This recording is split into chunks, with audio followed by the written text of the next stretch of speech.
Hi guys and welcome to today's video. Today I'll be doing a wear test and review of the Maybelline Superstay 24-hour full coverage foundation.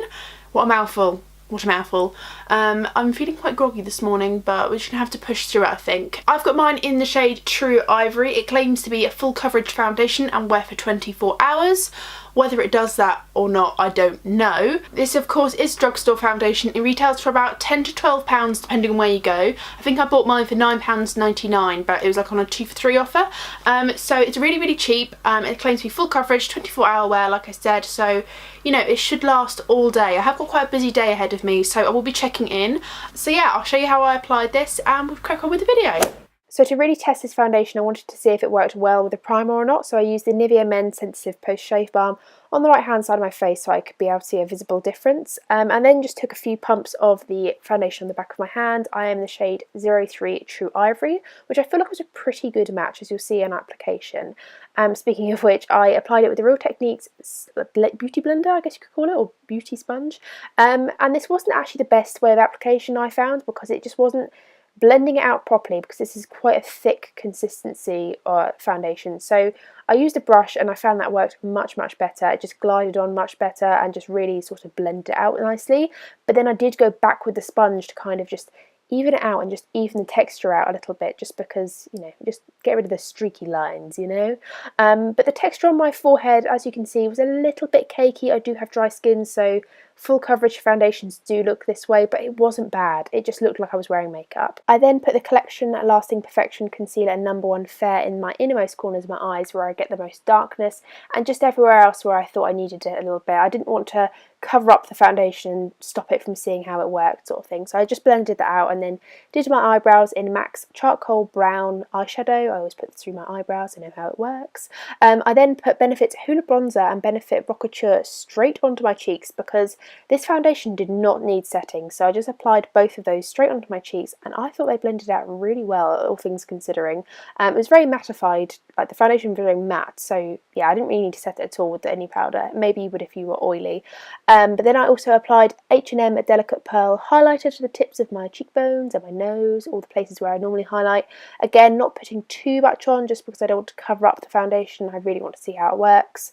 I then put H&M Eyeshadow Candied Almond through my crease and just wanted to do a really simple eye look for this, just because I'm trying out the foundation. I wasn't exactly doing anything fancy.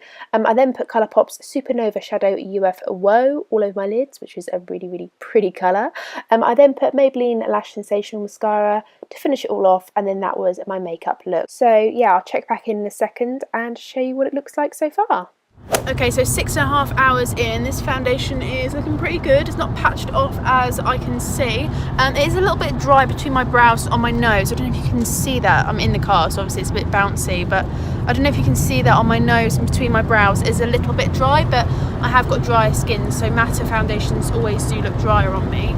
But yeah, it's looking good. It feels nice. It doesn't feel like it's transferring too much or too powdery on my face.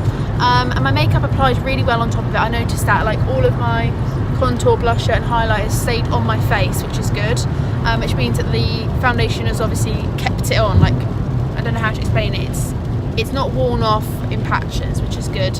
So yeah, on our way home now, so I'll check back in about another half an hour to an hour, and then we will do the full and last check-in just to really fully review this foundation. But yeah, so far I'm really impressed with it. Okay, so I'm back. It has been 8 hours. The last time I checked in was in the car. I think I said I was going to be back in like half an hour, but I wasn't. So yeah, I'm back now. I've had this foundation on for 8 hours now, and I've come to the verdict that I think I actually really like this foundation. I think I'm going to like this foundation more in the summertime, when I'm getting a little bit hot and sweaty and clammy, if you know what I mean. Like in my hairline I get quite sweaty, and like all on my cheeks.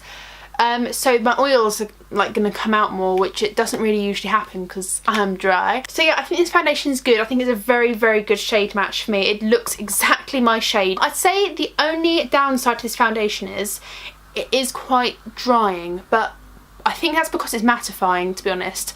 It's not making my face look really crusty. It just looks like I've got makeup on, which is absolutely fine if that's the sort of look you're going for. But if I just bring you in a bit closer, you can see that it's all disappeared from my nose area, like all on the bridge of my nose and around my nose here. But I kind of do expect that from matte foundations because I don't know, my skin isn't the sort of type to lock in matte foundations very well, but if you have a look at the cheeks, I'm really impressed with the cheeks. It's you know, it looks really nice. It's kept the contour, my blush and highlight on really well. Between my brows isn't too bad. It's not too sort of flaky, but just above them is quite dry. And under my eyes looks really nice as well. So I can't complain too much. It is a really nice foundation. I'd say this is a massive recommendation if you have oilier skin. I think you'd really get along with this. It would be like a perfect full coverage foundation that would kind of blot out your oils. I can imagine. Obviously I'm not an oily person like I said, but these sorts of foundations work with me when I'm quite sweaty in the summer, so I'm kind of imagining it's the same sort of thing when you're oily, just constantly trying to like blot the oil out. So I definitely recommend this if you are an oilier person. But if you are a drier skin person just like me, I'd say you won't hate this. You'll definitely find this okay, but it's kind of, you need to make it work. If you just put like a drop of oil into this, or you just really hydrated your skin, I think you can make this work really, really well. I'll leave the details for this foundation in the down bar below just so you can check it out.